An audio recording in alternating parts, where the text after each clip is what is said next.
C'est un Maurice Kamto serein et décontracté qui a rencontré ce dimanche 30 mars 2025 à Douala, la capitale économique du Cameroun, les entrepreneurs spécialisés dans le domaine de la tech.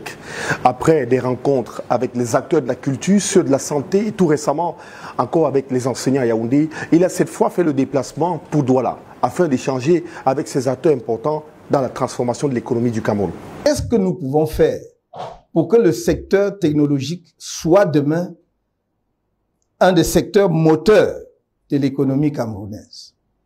Nous avons certes beaucoup de ressources dans notre pays, de ressources naturelles, mais nous sommes tous très conscients qu'aujourd'hui, au XXIe siècle, rares sont les pays qui fondent leur développement uniquement sur les ressources, l'exploitation des ressources naturelles. Parce que, d'abord, ce sont des entreprises qui nécessitent de très forts niveaux de capitalisation. Deuxièmement, parce que la compétition est également rude dans ces secteurs, puisque beaucoup de pays, en tout cas un certain nombre de pays importants, ont également les ressources que nous avons. Quand nous parlons du minerai de fer, nous sommes pas les premiers en Afrique, loin s'en faut. Par exemple, la Guinée est de loin devant nous, et on pourrait citer d'autres pays. Quand nous parlons de pétrole, nous ne sommes qu'un petit producteur. Même si nous n'avons pas les chiffres officiels, je peux vous assurer que des pays comme l'Angola, des pays, je parle même pas du Nigeria et autres, seront toujours devant nous parce que nous avons une idée de leurs réserves. Donc c'est en réalité le secteur technologique qui va, à mon sens, dans les années à venir, dans les décennies à venir, être vraiment le levier de développement dans les pays qui ont su préparer la révolution technologique. Face à des entrepreneurs engagés à transformer le Cameroun par des moyens technologiques innovants, Maurice Kamto a assisté et apprécié la présentation de quelques projets par des fintech et start-up qui souhaitent évoluer dans un contexte plus flexible et plus compétitif avec l'accès au financement pour faire évoluer leur business et par ricochet l'économie locale. Je crois que notre continent ne mesurait pas encore suffisamment l'importance de l'information. Là, vous montrez que l'information peut être capitale, non seulement dans la formation, mais également dans les performances que les entreprises peuvent avoir à travers le bon choix de leurs collaborateurs par des filières appropriées. Exactement. Et je pense que c'est quelque chose qui nous manque. Je suis juste sous le charme depuis que je suis dans cette salle, tout ce que j'ai vu. Et moi, je suis gonflé de confiance parce que, encore une fois, je vois que la jeunesse camerounaise, les Camerounais sont prêts, c'est-à-dire à faire vous voyez, les transformations nécessaires qu'il y a dans la société. Quand je vois ça, parce qu'on a l'habitude de dire, et avec raison, qu'on a l'impression que les jeunes ne vont sur les réseaux sociaux que pour le bavardage, pour des choses futiles et tout. Là, vous mettez effectivement à leur disposition, à leur portée, des informations utiles. Des échanges marqués par un talk enrichissant au cours duquel Maurice Kamto s'est entretenu sur un certain nombre de thématiques avec ses entrepreneurs, des thématiques axées autour de l'entrepreneuriat et l'innovation, l'accès au financement et aux infrastructures, les politiques de digitalisation et de simplification administrative, la gouvernance et l'environnement des affaires. Il faut justement que nous arrivions à surveiller tout ce qui peut détruire l'harmonie et la cohésion dans notre société, tout ce qui peut accentuer, aggraver la dépravation des mœurs ou l'installer dans notre société sans empêcher les autres Camerounais de tirer le meilleur parti, le meilleur avantage de cet outil extraordinaire qu'est Internet. Plus de 100 entrepreneurs de la tech qui repartent avec le sentiment d'avoir été compris et qui nourrissent le souhait de voir l'homme politique arriver à la tête du Cameroun pour implémenter sa vision pour la démarcation de ces secteurs d'activité. For me, it was the meeting beat my expectations because I never could imagine of me having an issue with somebody like that. And his feedbacks, I think they are very helpful, because when we sit as a team to look into what he says, I think it's more advantageous to us, and so we are looking forward to looking into it and looking at his vision, what he has for the country, what it has is good and it's revolutionary. So I think if everything goes on well for him, we wish him luck, and if everything goes on well for him, then we think Cameroon will be a better place. Au sorti d'ici, le sentiment, c'est juste de satisfaction. Hein. Satisfaction, mais surtout un gros sentiment d'espoir. Parce qu'avoir une personnalité publique, du rang du professeur Maurice Kamto, qui vient à la rencontre des entrepreneurs, qui vient à la rencontre des jeunes, c'est pas donné, c'est la première fois, c'est historique, lui il a dit. Parce qu'on se demande toujours, on aimerait toujours, comment je vais dire ça, on aimerait avoir des personnes qui nous écoutent. Parce qu'on a des aspirations, on vit des réalités, mais on a aussi des idées qu'on aimerait soumettre, qu'on aimerait voir éclore. Et quand avoir le professeur en face qui se prête au jeu de questions-réponses pour savoir ce que nous pensons, ce que ceux qui sont derrière nous pensent, parce qu'en dehors de nous, il n'y a pas que nous, il y a aussi des familles derrière, il y a la population derrière. Donc pour moi, je pense que c'est une très belle initiative, et comme je l'ai dit au professeur, je sais qu'il sera étudié en 2020, bon, tout à l'heure, bon, bientôt, et je sais qu'on se verra dans quelques mois pour comment je veux dire, parler de tout ce qu'on s'est dit ici. Vraiment, c'est une très bonne initiative et j'en sors d'ici très heureux. Écoutez, c'est un sentiment positif. Déjà, pour une première fois, on a eu la chance de rencontrer un leader politique avec nous, les entrepreneurs tech. Auparavant, ça n'a jamais existé. On a eu le courage et la franchise de lui dire les choses sans filtre, pour comprendre que nous ne sommes pas satisfaits. Ailleurs, dans d'autres pays, des gens qui sont moins compétents que nous ont le support de l'État. Nous, au Cameroun, on a parfois l'impression que nous sommes délaissés. Donc, ce rencontre nous permet de lui dire, de faire comprendre au professeur Maurice Kamto ce que nous on aspire, ce qu'on souhaiterait avoir du support de l'État, afin de créer un environnement propice pour attirer des fonds d'investissement et aussi d'encourager l'entrepreneuriat camerounais. Donc, on a échangé, il nous a fait des promesses. Tout ce qu'on a dit, c'est de dire qu'on lui souhaite bonne chance pour les prochaines élections, en priant les bons dieux ancêtres que tout se passe dans le sens des Camerounais. Le professeur, c'est ce qu'il a fait. Parce que depuis, j'ai toujours eu confiance en lui, même aveuglement. Mais aujourd'hui, je suis quand même rassuré parce que j'ai eu l'occasion de discuter avec lui en face. J'ai eu à poser mes problématiques concernant déjà les populations qui ne sont pas éduquées. Et je suis vraiment satisfait de comprendre qu'il pense à l'éducation de la population dans un premier temps. Et je pense qu'il sait vraiment ce qu'il a fait et nous savons dans ce cas ce que nous avons à faire en tant que citoyens. J'ai un sentiment de satisfaction parce que j'ai eu le plaisir de rencontrer, nous avons eu le plaisir de rencontrer un homme qui est très calé concernant tous les aspects de la technologie et concernant les petites et moyennes entreprises et start-up. C'est une personne dont j'ai la foi qu'il est la personne même capable de pouvoir porter les aspirations de cette jeunesse, de porter les ambitions de cette jeunesse. Et je puis l'affirmer que rarement nous avons eu affaire à un homme politique de cette envergure et qui plus est à même capable d'avoir ce type d'échange avec des jeunes que nous sommes et les moins jeunes qui étaient dans la salle. First of all, I've met Professor Kamto, and he's somebody that I admire a lot with his objectives and work. So today I was so impressed with especially meeting with the tech crew or technicians in Cameroon, which is something that I don't think a lot of people do. First of all, seeing also the presentation that the tech guys made with his own ideas, I really believe that there's a lot that's going to change with his political view and plans. These tech guys, I think they have a very better future with him, because there are many of them who do what they are doing, but they don't even see the benefit or they don't see the gain. But with what I have seen or what I've heard from him, myself, I'm a photographer, cinematographer, and listening to him and listening from these guys, I believe that a lot of people, a lot of changes are going to be made, not only with the tech guys, but the tech guys are also with him, are going to change a lot in Cameroon, which is facilitate more of like the medical, health sector, and the business part, the business section even, because I just realized that when you sit in your home and you realize that you can do so, you want to do something, you will not need to go far to even realize your dreams. A lot will happen even with your app, which is because thanks to the tech guys. And for him as a president to facilitate them and help them realize these dreams is going to go far with so many Cameroonians. So I think I've learned a lot, and I really would like to follow more of his activities. Pour le reste, le professeur Maurice Kamto continue sa tournée dans le pays à la rencontre des corporations afin de produire un programme qui reflète exactement les aspirations des Camerounais dans leur réalité profonde.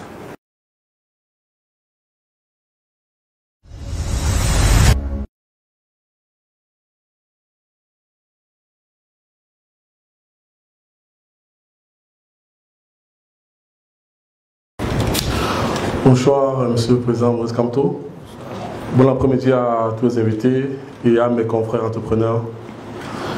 Je suis Patrick Timani, le cofondateur de BI. C'est pour moi un plaisir de présenter notre start-up au potentiel futur président du Cameroun. BI a été créé en 2018. Déjà, je suis un ancien de la diaspora. Je suis rentré au Cameroun ici là 4 ans, après avoir passé 12 ans en Allemagne. Et lors de mon séjour au Cameroun en 2017, de l'aéroport à chez moi, j'ai fait un constat de plusieurs motos qui roulaient à vive allure. Et je me demandais, mais pourquoi est-ce que ces gens conduisent ça rapidement, sans casque? Et le chauffeur m'a dit, en fait, ces chauffeurs, la plupart ne sont pas propriétaires de leur moto.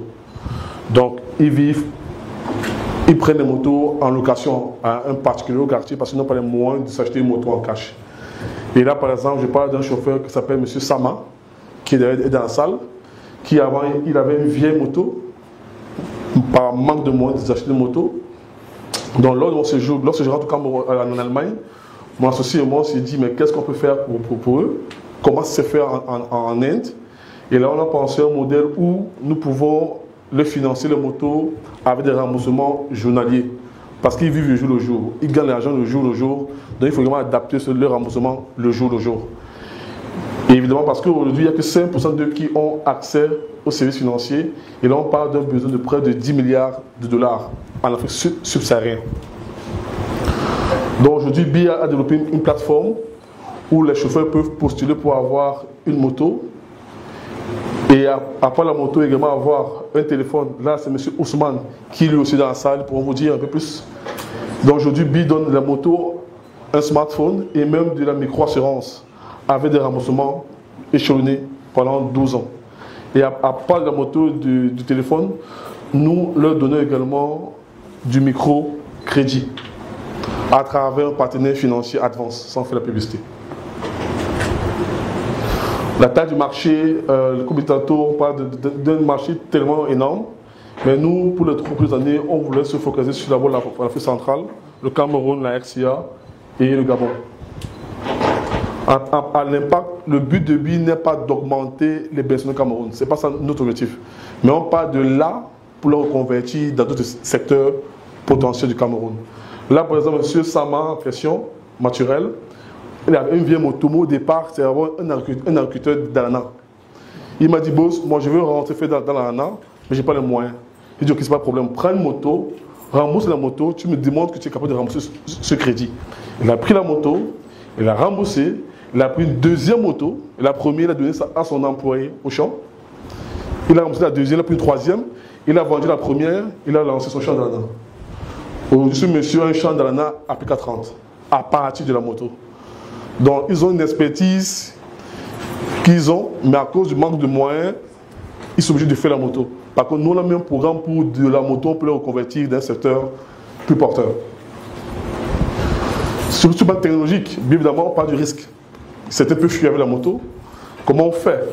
Tous ces motos sont équipés d'un GPS pour géolocaliser en temps réel la moto et également pour bloquer la moto en cas de non-remboursement. Et nous avons intégré le moyen de paiement Mobile Money pour pouvoir collecter l'argent jour par jour à travers l'application Sakini viennent au bureau. Et à base des données qu'on a collectées depuis déjà 5 ans, on utilise l'intelligence artificielle pour machine learning pour prédire le risque. Donc aujourd'hui, quand le chauffeur vient, on sait ce chauffeur, le risque est à 5, 10, 12%, et du coup, on augmente son crédit par rapport au risque. C'est ça, on utilise la technologie pour le faire. Comment est-ce qu'on gagne de l'argent? Ils nous payent des souscriptions pour avoir la moto pendant 12 mois, également aussi pour les smartphones, pour ceux qui éclairent pour les smartphones. Nous avons des commissions auprès des microcrédits parce que les banques veulent donner crédit, mais ils n'ont pas l'expertise pour les contrôler. Donc, ils le font avec nous. Nous avons des commissions. Également, nous avons des commissions sur les assurances que nous faisons. Bon, ça, c'est un peu notre Uneconomics. Comme traction, à ce jour, nos chiffres, l'année dernière, on a fait 1,5 million de dollars de souscription sur notre plateforme, donc pratiquement 1 milliard. On a eu un revenu de 500 000 dollars. On a pu financer près de plus de 1300 chauffeurs avec un impact indirect de 13 000 personnes à ce jour au Cameroun. Nos partenaires, on a levé l'année dernière 3,5 milliards avec Advance Cameroun. Nous avons signé avec Yango afin que ces chauffeurs qui ont les motos puissent vraiment travailler sur Yango pour avoir des revenus additionnels. Nous avons nos partenaires assureurs, Atlantic Assurance, et nos fournisseurs de assets qui est TVS Samsung. Nous avons également des concurrents. On a un concurrent qui s'appelle Max. En 2022, Max nous a fait une offre de rachat à 4 milliards. Nous avons refusé et nos investisseurs nous ont traités de fous. Parce que pour eux, 4 milliards, tu as 34 ans, qu'est-ce que tu fais pour refuser? De dollars? Non, de francs CFA. On a refusé. Mais aujourd'hui, nous valons plus que ça et on vient de lever 100 000 € d'un fonds français. Aujourd'hui, il me dit, Patrick, en fait, tu es un visionnaire. Donc, tu avais raison de refuser l'offre. On a également un concurrent Gozem, qui est une boîte française, basée à Singapour, qui est aussi sur le marché. Mais nous, comment est-ce que nous faisons mieux qu'eux? Nous ne finançons pas nous-mêmes ces chauffeurs, mais nous le faisons à travers les banques sur place, parce qu'on n'a pas l'agrément pour faire du crédit. Donc nous sommes un intermédiaire entre les banques institutionnelles et le secteur informel. Alors que ces deux-ci le font directement, du coup, ils ne peuvent pas faire du microcrédit que nous faisons. Nos équipes, des jeunes, nous avons M. Yassine Faïken, notre CFO, qui a travaillé pour une boîte française à Yaoundé et qu'on a débauché pour nous rejoindre comme directeur financier. J'ai mon associé avec qui j'ai travaillé en Allemagne chez Porsche, qui est mon CTO. Et nous avons également nos jeunes, les jeunes qu'on a pris même comme les stagiaires. Et aujourd'hui, ils sont montés en puissance et c'est grâce à eux qu'aujourd'hui BIR continue ici depuis 7 ans.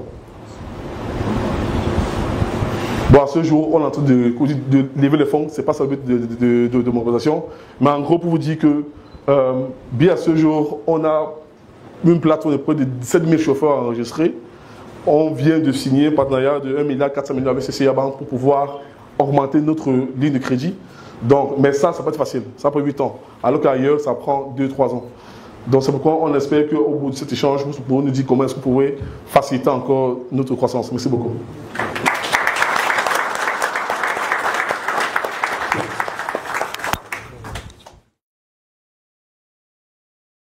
Très impressionné par la capacité justement des jeunes à partir d'une observation. Il nous dit que sur le chemin de l'aéroport vers la ville, ça a fait des déclics dans sa tête. Et c'est cela justement la chance que nous avons, que même à l'échelle continentale, l'Afrique a d'avoir des jeunes. On veut nous faire croire que c'est un malheur pour l'Afrique, c'est une richesse incontestable. Nous pouvons être dans des difficultés aujourd'hui parce que on a une population importante et beaucoup de pauvreté, mais c'est cette population qui va se transformer en une source extraordinaire de richesse demain. Je suis également frappé par la capacité justement des jeunes de trouver des opportunités là où un œil non exercé croirait que c'est plutôt un problème. C'est-à-dire de partir de ce que beaucoup d'entre nous pouvaient regarder comme étant un fléau, c'est-à-dire les bensikines. Oh ouais, ça gêne la ville, ça va de créer justement une affaire comme cela à partir d'une amélioration des conditions d'exercice de leur métier par les bensikiners. C'est juste fascinant. Maintenant, je voudrais poser une question. Est-ce que dans votre modèle, vous avez des relations avec l'État et quel type de relations vous avez avec l'État? Je parle de l'État au sens global, ça peut être la commune, c'est-à-dire la ville, la grande ville de Douala ou quelques collectivités publiques que ce soit. Et donc c'est ma première question. La deuxième, je peux, enfin, en dehors de la question, j'ai plutôt une remarque.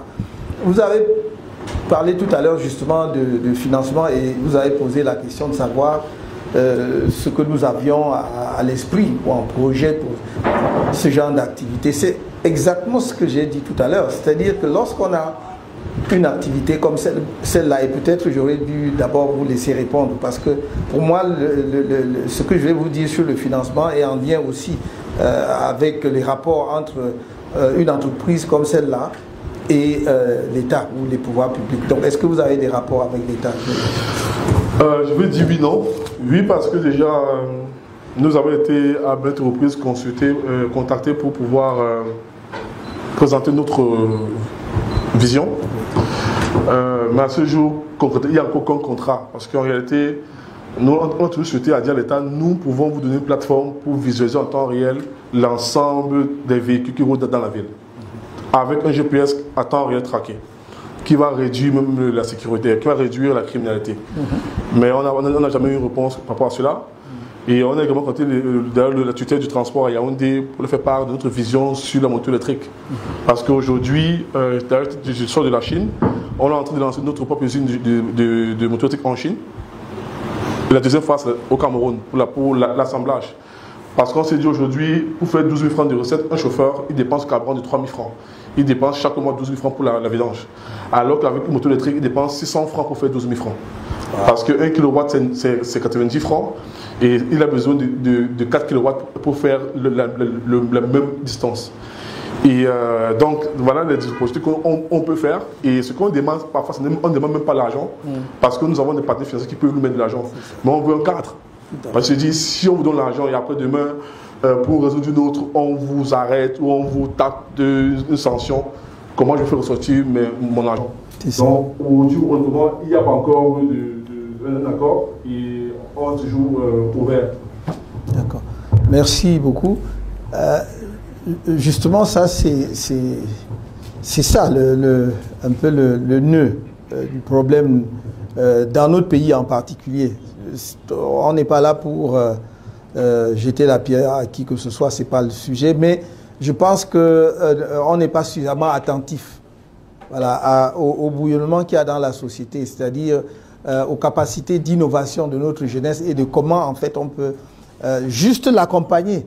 Parce que quand on voit ça, ce que vous êtes en train de faire, déjà même chiffre d'affaires, c'est quand même impressionnant pour une jeune entreprise, d'un jeune, enfin, ou de jeunes, de quelques jeunes, partis comme ça. Et moi, je continue de penser qu'au lieu de multiplier les institutions financières, l'État gagnerait énormément à ouvrir des lignes de financement auprès des banques. Si je veux, moi, financer les PME, je n'ai pas besoin de créer une banque de PME.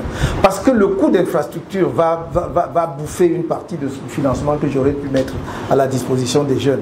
Les lourdeurs bureaucratiques. Alors que si j'ouvre une ligne de crédit auprès de 3, 4 banques de la place, sérieuses de la place, et que effectivement nous ayons des comités, dans ce qu'on appelle des comités de sélection, mais on peut appeler ça autrement, c'est-à-dire justement quand on fait c'est un peu ce que je disais à partir de l'expérience du Kenya, vous venez présenter votre projet devant des entrepreneurs qui jugent, apprécient et tout. Si l'État veut être dedans, il peut être dedans.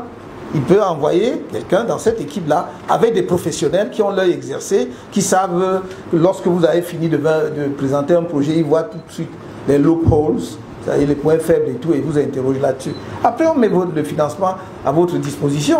Parce que la banque va avoir l'avantage de faire son travail traditionnel de suivi et il va juste payer, prélever un certain nombre de frais, voilà, de commissions, voilà, pour sa charge et ça va être performant. Donc moi, ça c'est le modèle que j'ai en tête. C'est-à-dire, c'est pas de multiplier les institutions financières d'État.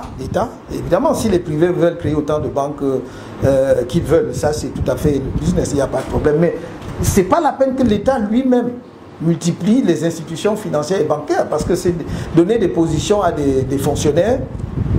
Nous savons tous que ce sont les fonctionnaires qui sont nommés à la tête dans ces banques-là qui vont continuer parfois justement les mauvaises pratiques que nous connaissons.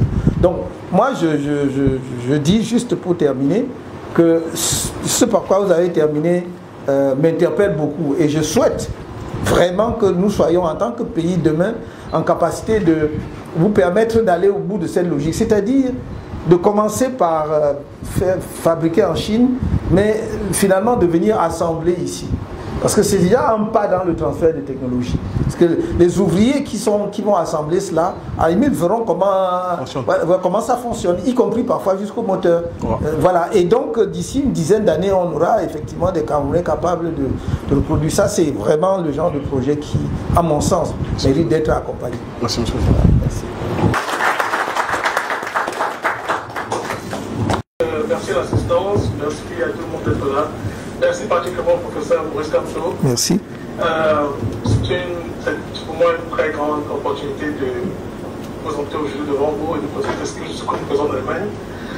Et en général, d'abord, avant d'entrer dans le concept des locaux, je voudrais d'abord vous remercier pour les interventions que vous avez faites ces dernières semaines. Nous, les diaspora, nous suivons tous vos déplacements et nous en sommes fiers. Nous avons un espoir pour l'avenir du Cameroun. Je suis en Allemagne déjà depuis ça fait 19 ans. J'ai eu mon baccalauréat, j'ai fait mon cycle primaire et secondaire à Douala, cycle AD. Et quelques années plus tard, je suis arrivé en Allemagne, dans le sud de l'Allemagne, dans la ville de Karlsruhe, comme plusieurs compatriotes, où j'ai étudié informatique industrielle, c'est-à-dire c'est un mélange entre l'informatique et l'électrotechnique. Et après 5 ans d'études, j'ai commencé à travailler dans une grande compagnie allemande spécialiste dans l'optique. L'optique particulièrement parce que cette entreprise n'est pas très connue du domaine public, mais elle est à la base de tout ce que nous voyons comme appareils électroniques, c'est-à-dire les ordinateurs, les smartphones, justement parce qu'elle fabrique l'optique qui permet d'imprimer les processeurs.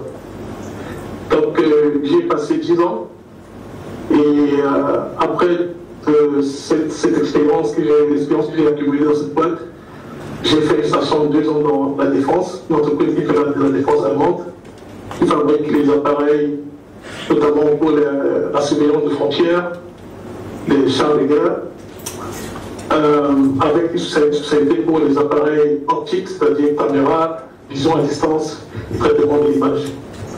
Et ça fait 3 ans aujourd'hui, avec l'expérience que j'ai eu la chance d'avoir, j'ai décidé de créer un loco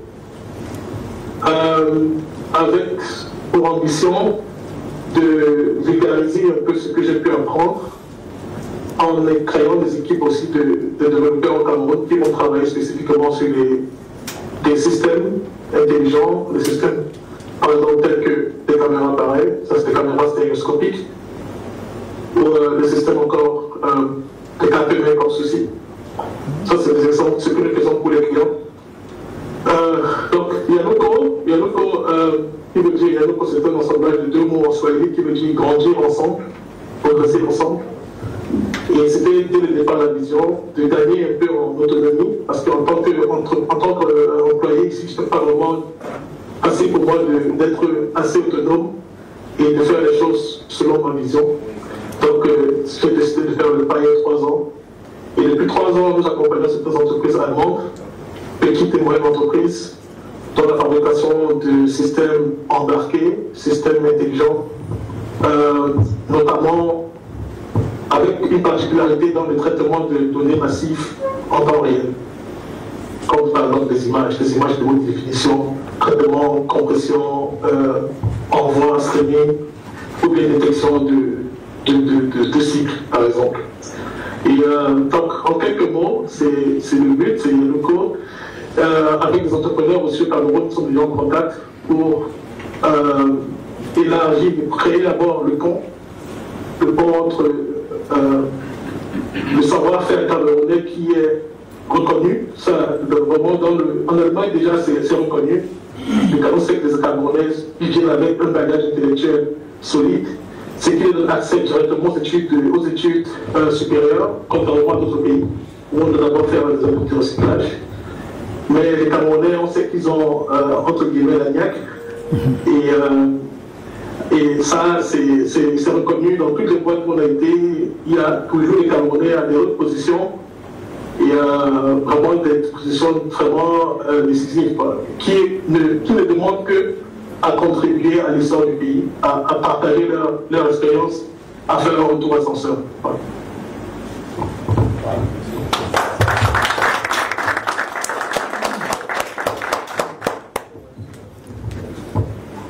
Yes, I would like to make a few comments after this wonderful presentation. I'm really impressed, but it doesn't take me by surprise, because as he rightly put it, Cameroonians have a good reputation of being resilient, intellectually sound and perseverant. I'm really glad to share this part of evening or afternoon, sorry, with you, because it just let us know that in fact Cameroonian people are ready.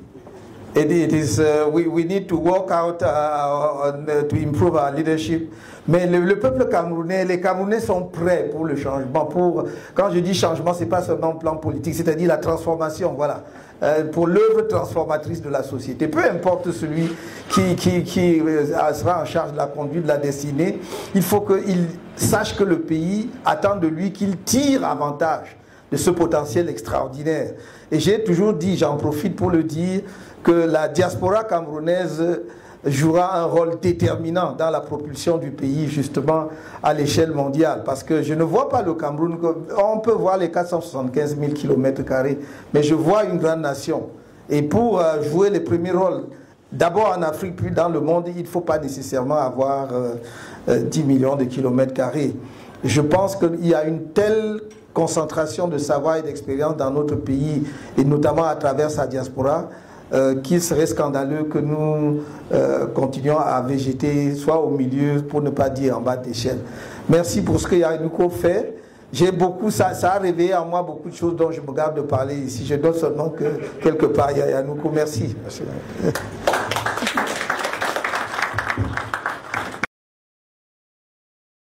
Good afternoon, everyone. I'm Kame Sameh. I'm the co-founder of Ecosay Holdings.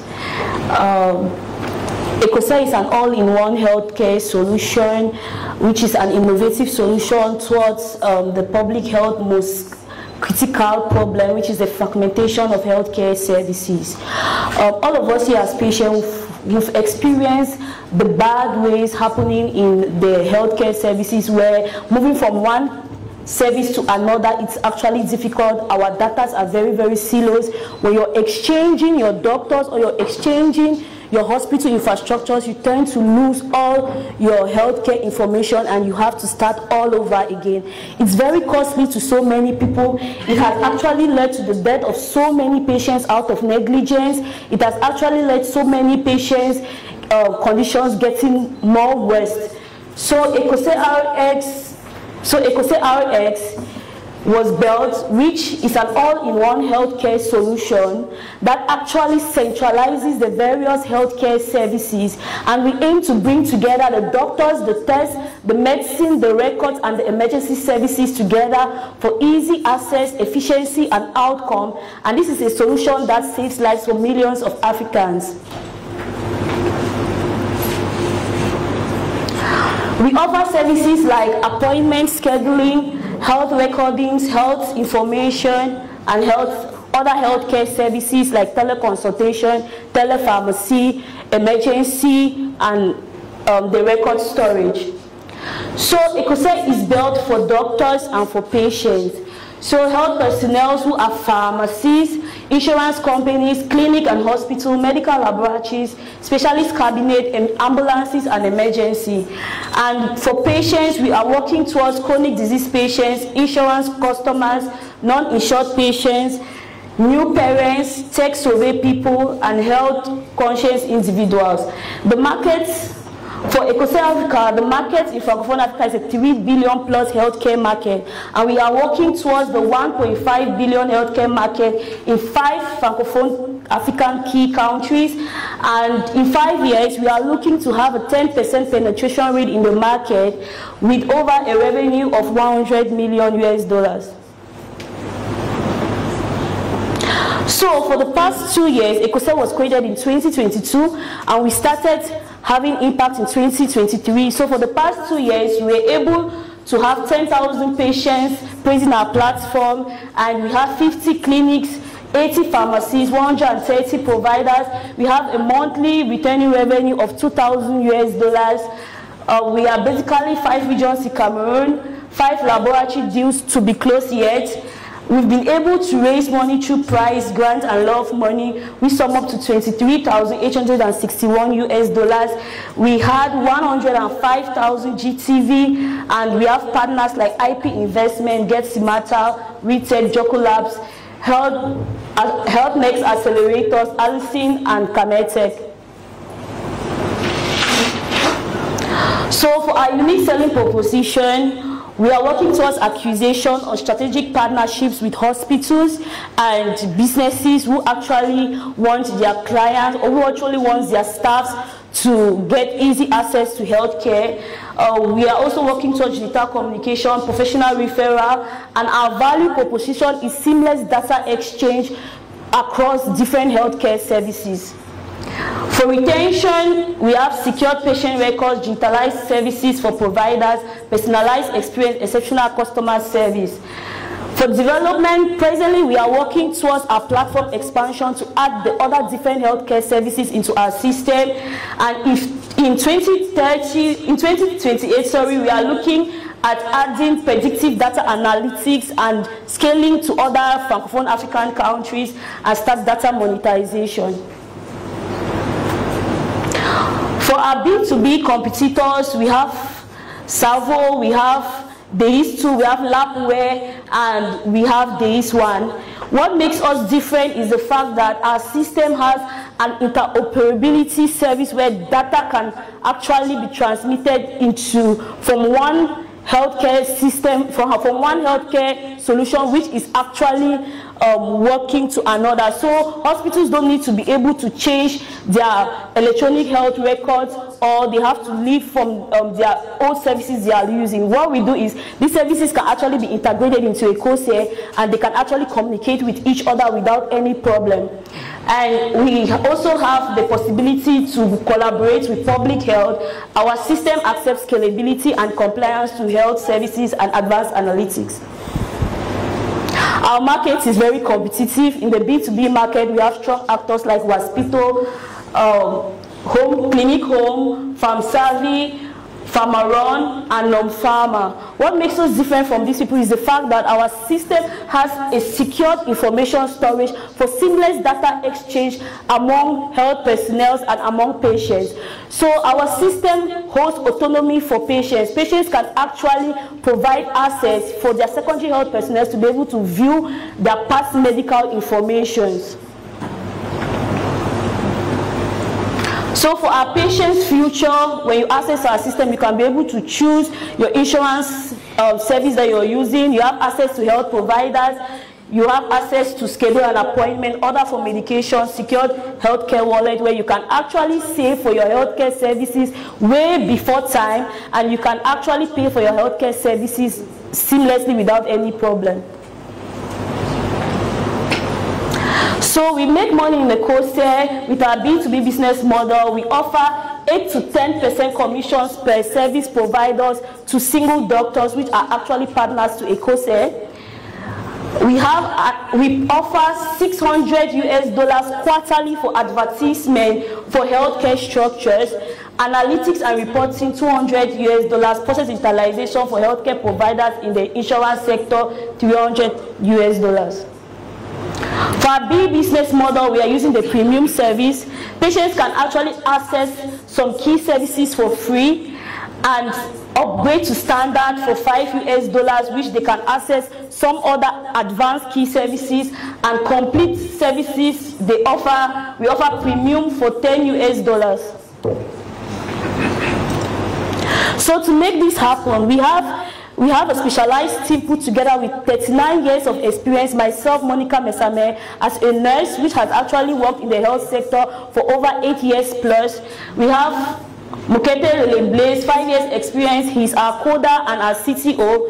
He has 5 years experience working with projects national and international. We have Darrell LeRouche, he's the customer care officer. He's a neuromarketer and a psychologist with 9 years experience, and he has been able to work with other businesses, and he has this experience. We have our compliance manager with PERHES regulatory processes for ECOSET, Dr. Eliane Dumbe. She's a compliance and regulatory officer, 9 years of experience, and a pharmacist. Our advisory board ranges from a financial analyst to a global sales analyst to an information system security expert based in US and to a technical analyst. So our growth plan for ECOSET 2025-2026, we are working towards creating a healthcare aggregator to seamlessly put all these services together to actually work. And we provide a healthcare wallet, B2B digitalization process. We are looking at closing 3 insurance companies, 100 clinics and specialists, 30% pharmacies in Cameroon, 25% laboratories in Cameroon, 50% emergency service in Cameroon, and starting with commission, freemium, and subscription, looking at expanding to 10 regions in Cameroon with over 50,000 users. 2027 to 2028, we are looking at digitalizing more providers, maximize our API compatibility, B2B linking process, 15 insurance companies, 300 clinics and specialists, 60 pharmacies, 60 laboratories, 75% emergency services, commission, premium, subscription, and expansion to Côte d'Ivoire and Senegal with over 150,000 users. 2029 to 2030, we are looking at doing patient healthcare records, to expand more patient healthcare records to work together, AI for predictive analysis, USSD ordering, 45% insurance companies, 500 clinics, specialists, 75% pharmacies, 75% laboratories, 75% emergency services, commission, and other business models, 5 more countries with 200,000 users. And so with ECOSET presently, we are raising funds through acceleration for $250,000 US to be used between operations 28%, 90% team training, and 53% marketing. Thank you so much for joining us to revolutionalize the healthcare service.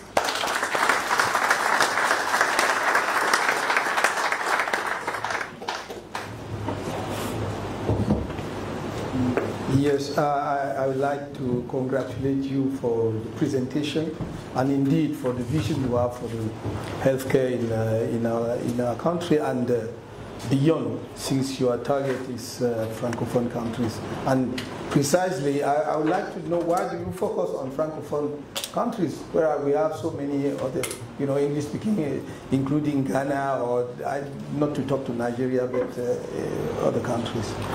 Okay, the reason why we focus more with Francophone African countries is looking at the weight of our problem. In Francophone African countries, we notice healthcare data is very, very silos. So it's difficult to actually get health data in the Francophone African sector. And over 85% of their patients actually go through the process of losing their healthcare information while moving from one healthcare personnel or one healthcare infrastructure to the other. And so we decided to start by looking at this diverse set of people first, to build with them and grow with them, while in the long run we can be able to, when we are successful from Africa, we can be able to cross to West Africa. Okay, in fact, I just don't want to insist too much, but I thought that Francophone countries is a very good target, but I thought that, you could have a look at some countries like, let's say Liberia, which are not very big, because I assume that maybe you have this kind of solution in Nigeria already or elsewhere, but you have some small African countries, especially in the western part of Africa, which might be maybe interesting to you. Okay, so we'll look into that. Thank you. Thank you.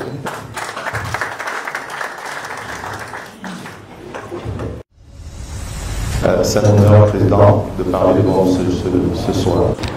Donc vous avez abordé justement un thème tout à l'heure, parlant de l'écosystème. C'est justement le thème sur lequel StudentMac travaille.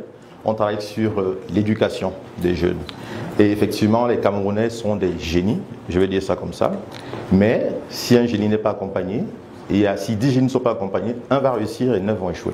Du coup, il faut les aider à grandir dans un écosystème qui est conducif, comme on va dire. Alors simplement, StudentMac, c'est une plateforme web et mobile qui accompagne les jeunes, qui identifie les upskills, comme on dit en anglais, et les connecte aux opportunités. Quand on parle d'opportunités, si on parle d'université et on parle d'entreprises qui recrutent. Alors, pourquoi est-ce que StudentMac existe? En fait, 12 millions de jeunes gradués chaque année en Afrique subsaharienne. Ça veut dire qu'on a 12 millions de jeunes diplômés, mais uniquement 2 millions à peu près trouvent le travail. Donc on a 15% uniquement de ces jeunes qui sont employés. Pourquoi? Parce qu'ils sont mal orientés. C'est-à-dire que quelqu'un qui est un félin peut-être en mathématiques, finalement il se retrouve en train de faire, je ne sais pas, le droit, parce que la faculté offre. Et ça c'est un problème. Parce que parfois aussi, et le parent aussi ne sait pas, le parent veut faire vivre son rêve à l'enfant, et un gars qui pouvait être un très bon menuisier devient un mauvais médecin. Et finalement le parent refuse qu'il le soigne. Donc ce sont des problématiques qu'on a. Alors, au Cameroun, sur 5000 jeunes, ce sont les chiffres de l'UNICEF, on n'a que 5% qui arrivent à l'université. Sur 5000 jeunes, 5,2% arrivent à l'université. Donc c'est un problème. Et où est-ce qu'on crée la magie de la science? Généralement, c'est à l'université que ça se passe. C'est là où il y a les options de recherche et tout. Et malheureusement, nous avons un taux de chômage d'à peu près 60%. Mais, de jeunes, je parle de jeunes ici. Mais nos gouvernements importent la main-d'œuvre. Et les gouvernements et les entreprises, c'est à peu près 95 milliards de dollars chaque année en Afrique subsaharienne. Donc en fait, pour nous, c'est une opportunité, ces 95 milliards de dollars. Si on réussit à former les jeunes localement et on les place sur le marché du travail, on ne doit plus dépenser cet argent. Cet argent va tourner sur le plan local. Donc c'est l'objet de ce débat. Alors qu'est-ce que nous on fait? Nous, on a pensé à une plateforme globale qui va accompagner le jeune totalement depuis l'école secondaire jusqu'à l'entreprise. Alors, on met en relation les conseillers d'orientation. Un jeune qui ne sait pas, parce que si on se retrouve de l'autre côté dans le nord où il y a des difficultés d'accès, il n'y a pas de conseiller d'orientation. Mais avec la technologie aujourd'hui, on peut mettre en relation les conseillers d'orientation qui sont sur la plateforme StudentMac et le jeune discute avec lui et le parent. En deux, ce jeune qui accède déjà, qui aujourd'hui a son bac, il sait qu'il veut faire un métier. Il veut être juriste ou bien il veut être ingénieur en intelligence artificielle, quelque chose comme ça. Nous avons répertorié toutes les universités du Cameroun qui sont disponibles sur la plateforme. Mais pas uniquement du Cameroun, les universités aussi de 5 autres pays en Afrique. Notre objectif, c'est d'atteindre 30 pays globalement.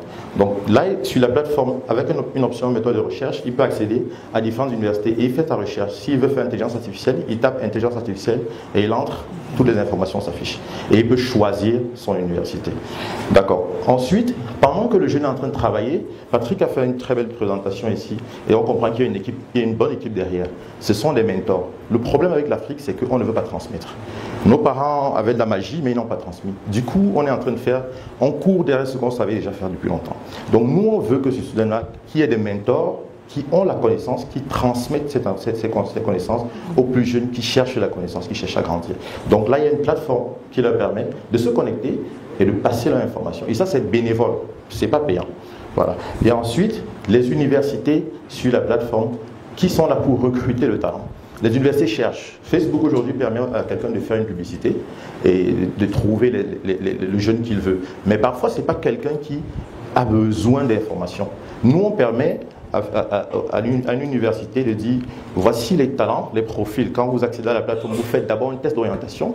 Donc, on sait que celui-là, il est bon en marketing. Celui-ci, il peut faire génie civil. Donc, quand une université génie civil nous approche, on envoie ces informations uniquement aux jeunes pour faire génie civil. Le mentor aussi qui fait génie civil, il sait qu'il peut toucher le jeune qui fait génie civil et c'est comme ça qu'on les nourrit avec les informations dont ils ont besoin. Et à la fin, les entreprises qui recrutent. Les jeunes qui sont déjà talentueux, qui savent peut-être coder, qui peuvent faire un site internet rapidement en 2 semaines, ils peuvent facturer, nous on veut créer un marché, toujours sur la plateforme. On crée un marché, on dit un site internet c'est 100 000, mais comme c'est un étudiant, il va faire à 50 000 et il le fait en 10 jours. L'entreprise qui a besoin d'un site internet se connecte sur la plateforme et dit « Ok, moi je prends ce jeune-ci pour faire mon site internet. » Et nous, on joue les katika, pour parler simplement. Donc parce qu'il y a beaucoup aussi de jeunes qui ne sont pas sérieux, qui ne vont pas, s'ils encaissent l'argent, ils ne vont pas passer. Donc nous, on encaisse l'argent et on paye pour Et c'est tout, ça fait que le jeune, il a son égo. Dans l'écosystème, il peut mettre en application immédiatement ce qu'il apprend à l'école et il gagne aussi un peu d'argent parce qu'il n'y a pas de job, étudiant chez nous. Voilà. Donc globalement, c'est un peu ça notre plateforme. Je ne vais pas revenir dessus parce que j'ai essayé de dire tout ce qu'on offre à chaque personne. Le parent ici sur la plateforme a accès aux psychologues, a accès aux personnes qui savent, aux éducateurs de manière concrète. Si l'enfant, il y a beaucoup, on a des enfants à la maison qui sont très hyperactifs, on ne sait pas quoi faire. On dit qu'on le tape. Pourtant, en fait, il a de l'énergie à revendre. Mais il faudrait canaliser. Le parent ne sait pas. Où est-ce qu'on trouve le spécialiste qui va orienter cet enfant, qui va canaliser son énergie? On ne sait pas. On va le taper, on va dire il est très têtu. Donc c'est nous, on lui présente cette spécialiste sur la plateforme. Donc globalement, on a une intelligence artificielle qui permet justement de personnaliser tout ça, de dire bon celui-là, voilà les informations dont il aura besoin, et ainsi de suite. Et donc je veux pas. Notre business model est assez simple. Hein. Si l'université a besoin de recruter un talent, ils viennent chez nous, ils payent, on leur vend la communication. Pour le parent, il a accès à tous ces spécialistes, il a accès à toutes les universités, comme j'ai déjà dit. Sur notre plateforme, il y a 1400 universités de 5 pays d'Afrique, pour le moment. Mais comme j'ai dit, on va faire 15 000 universités d'ici 2035. Pas le 2035 qu'on connaît là. Voilà. Et la magie, c'est qu'on le fait dans tous les pays du monde. Il y a... les étudiants ont des facilités parce qu'ils n'ont pas d'argent. Donc, chaque compte ici est associé à une carte de fidélité qui permet à l'étudiant de payer Yango moins cher, de payer Carrefour moins cher, de payer même la moto de billes moins cher, ainsi de suite. Donc, ça, c'est ce qui est entrepris. Globalement, c'est ce que je voulais vous présenter. Le marché est assez grand en Afrique. Voilà, l'Afrique, c'est 1,5 milliard d'habitants d'ici 2050, de jeunes, l'âge de jeunes dont je parle, parce que c'est 2,5 milliards au total. Donc nous, StudentMag, c'est quoi? On a déjà fait quelque chose, mais là, en 2025, nous avons été shortlistés par O'Shaughnessy Ventures Fellowship, qui est une fellowship qui sélectionne 30 jeunes innovateurs dans le monde. Ce sont des Américains. On n'a pas encore été, on est shortlisté, on attend encore. On a gagné le prix Orange, le 3e lauréat Prix Orange 2024, JFN, que vous connaissez certainement, et finaliste aussi de FI Québec en 2023. Donc on continue de travailler, il y a des entreprises qui nous font déjà confiance, mais voilà, on continue de se développer. Et un des jeunes, celui qui développe, il est derrière vous, celui qui développe la plateforme, voilà, il est derrière vous. Donc voilà notre CTO, il est tout jeune. Voilà. Donc je vous remercie pour votre attention. Merci beaucoup. Si je voudrais juste, ça paraît routinier, mais vraiment chacun de vous mérite qu'on le félicite particulièrement. Il y a une trentaine d'années, on écrivait, notamment les sociologues et autres, disaient on entre dans la société de l'information. Et je crois que notre continent ne mesurait pas encore suffisamment l'importance de l'information. Là, vous montrez que l'information peut être capitale, non seulement dans la formation, mais également dans les performances que les entreprises peuvent avoir à travers le bon choix de leurs collaborateurs par des filières appropriées. Exactement. Et je pense que c'est quelque chose qui nous manque. Je suis juste sous le charme hein, depuis que je suis dans cette salle, tout ce que j'ai vu.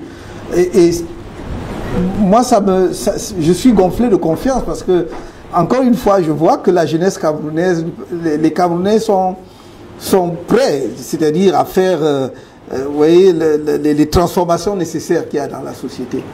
Quand je vois ça, parce qu'on a l'habitude de dire, et avec raison, qu'on a l'impression que les jeunes ne vont sur les réseaux sociaux que pour le bavardage, pour des choses futiles et tout.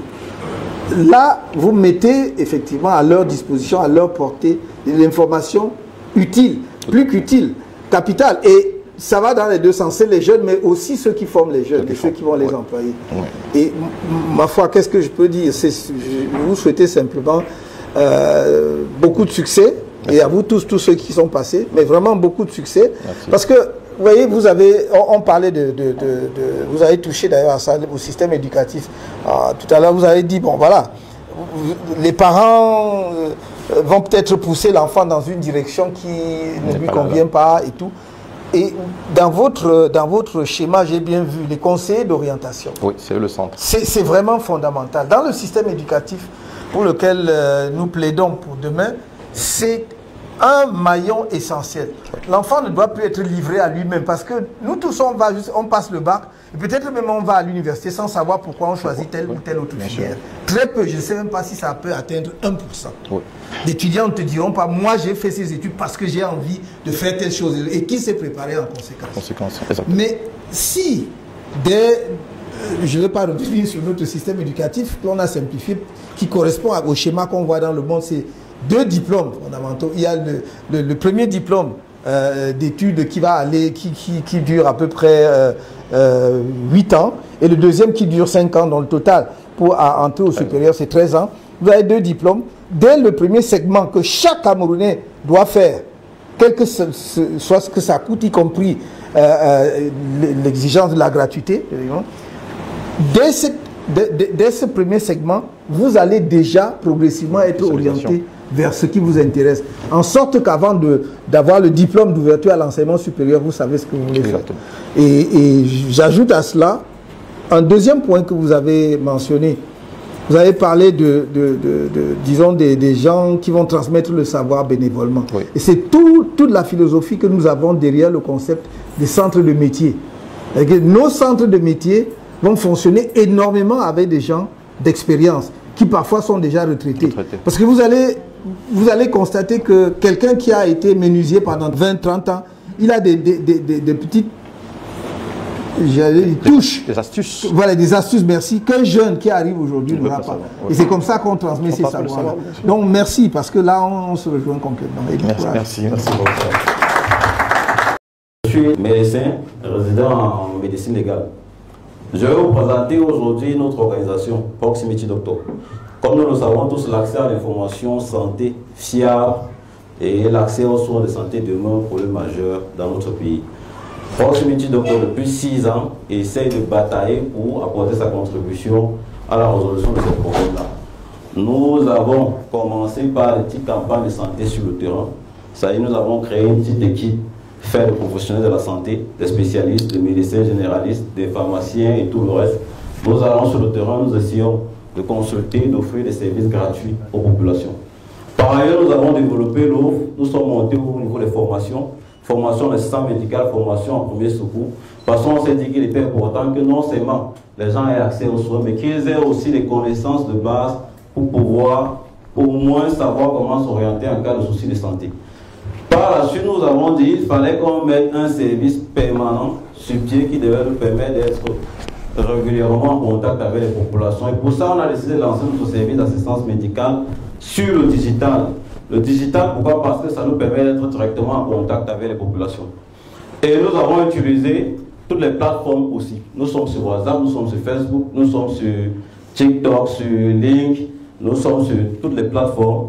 Et à travers ces plateformes-là, non seulement nous partageons nos activités communautaires, mais aussi nous proposons nos services d'assistance médicale. Le principe, il est simple.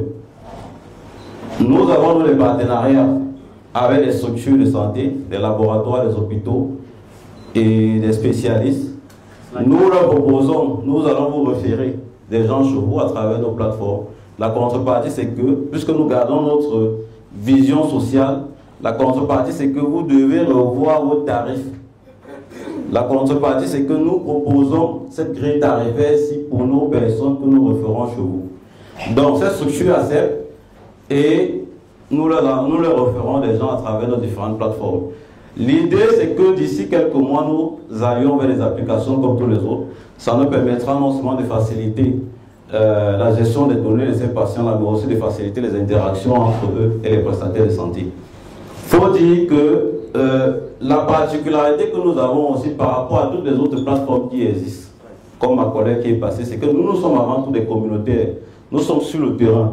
Nous avons une équipe médicale mobile qui se déplace, qui va vers les gens. Vous voyez, il y a beaucoup de gens qui nous écrivent par rapport à des soucis et autres, et nous les accompagnons, nous allons sur le terrain pour les rencontrer.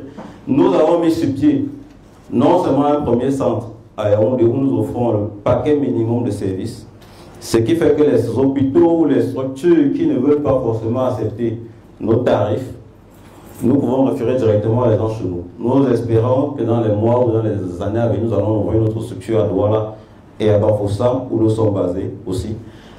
Et l'autre particularité, comme je le disais, c'est que nous avons mis sur pied une caisse de solidarité santé. Parce que vous aurez beau référer quelqu'un sur un spécialiste dans une structure, s'il n'a pas les moyens, il sera limité. Cette caisse est entièrement financée par nous déjà les membres, mais aussi par les particuliers, des laboratoires, les pharmacies, des médecins, et aussi surtout par les propres bénéficiaires de ce service-là. Donc en gros, voilà le service d'assistant médical de Proximity Doctor. Voilà l'organisation Proximity Doctor. Les projets, comme je le disais, c'est ouvrir des centres de prise en charge. Nous pouvons offrir le paquet minimum de services, c'est-à-dire au moins les consultations, c'est au moins le dépistage, la prise en charge du palud, des fièvres typhoïdes, des petits trucs simples là. Au moins les soins de base. Et l'enjeu aussi, c'est de créer une application où nous pourrons faire migrer tous nos personnes, nos patients, pour faciliter les interactions. Et pour ça, nous avons le challenge, c'est d'avoir la ressource humaine compétente, notamment des personnes assez douées en matière informatique. Le challenge, c'est d'avoir la ressource matérielle. Le challenge, c'est d'avoir la ressource financière. Et nous allons terminer en demandant au président qu'est-ce qui est prévu pour nous faciliter la mise en place de ces différents projets que nous avons. Merci beaucoup.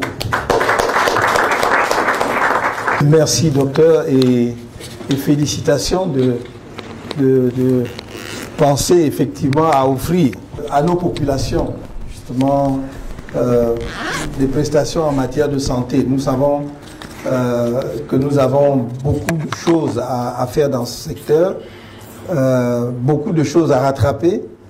Je dirais, avant de vous dire comment on peut articuler cela avec ce que nous avons en tête, ou en tout cas dans le programme, ma question sera plutôt de savoir, est-ce que vos services vont être étendus à l'arrière-pays, au monde rural? Parce que c'est les préoccupations qui m'habitent le plus, c'est celles liées à la santé des populations camerounaises en zone rurale. Pour une raison simple, non pas que je veuille dire que les citadins ont déjà tous les services, mais ils ont quand même un certain nombre de possibilités. Ce sont les moyens qui peuvent leur manquer. Alors que dans le monde rural, réellement, il y a des populations qui, toute leur vie, ne voient pas passer un médecin. Et je pense que c'est quelque chose que nous devons combler. Donc, ma question c'est, est-ce que vous avez pensé à des prestations qui touchent le monde rural? Et je vous dirai comment on va agir là-dessus. Oui, effectivement, notre cible prioritaire, ce sont les personnes à revenus modestes. Et l'essentiel de nos activités communautaires, nos campagnes de santé sont en zone rurale. Très bien. Généralement en périphérie de Yaoundé ou des autres villes comme à Douala, comme à Bafoussam, et dans des zones périphériques de Douala. D'accord. Très bien. Merci, docteur. Et dans ce cas, je vous dirais que il y a là matière à un vrai partenariat. Nous voulons mettre en place l'assurance maladie universelle minimum. C'est-à-dire, donc, dans ce cas, pour assurer les prestations à toutes nos populations, une organisation comme la vôtre pourrait être articulée. C'est-à-dire qu'à partir du moment où quelqu'un arrive avec sa carte d'assurance maladie, vous allez prendre, sur la base d'un accord avec l'État, voilà, vous pouvez donc percevoir quelque chose en tant que prestataire. Notre idée de la modernisation du pays demain, c'est de partir du monde rural. C'est-à-dire que, non, on va pas, c'est pas qu'on néglige la ville, qu'on oublie la ville. Il y a déjà, même si ce n'est pas toujours en bon état, un minimum d'infrastructures en ville.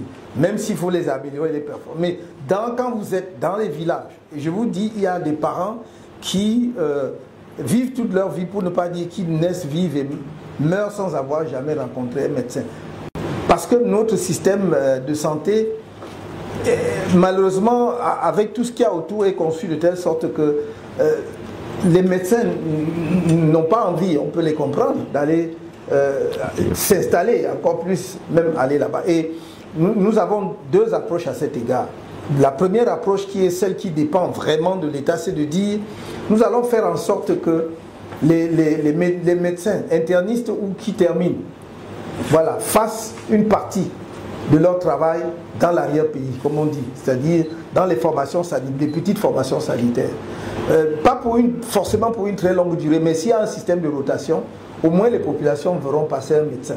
Vous savez infiniment mieux que moi qu'en matière de santé, le fait de rencontrer un médecin met le patient en confiance. À 50, en fait 30, peut-être j'exagère, même 50% parfois il est guéri psychologiquement. Je dis, le docteur m'a vu, il m'a touché et tout. C'est pour ça qu'en dehors du digital, il y a le contact. Donc nous voulons faire, et ça c'est le premier aspect qui dépend vraiment de l'État et qu'on entend mettre en œuvre. Le second aspect justement, c'est toutes les prestations comme celles que vous proposez, que vous offrez, que ce soit à ce moment-là en milieu rural ou en milieu urbain. Et je pense qu'il faut seulement avoir un système tel que des organisations comme celle-là puissent trouver, comment dirais-je, ne serait-ce qu'un équilibre financier ou budgétaire à travers ce que l'État va pouvoir mettre à leur disposition. Voilà ce que je pourrais dire. Merci beaucoup. Merci.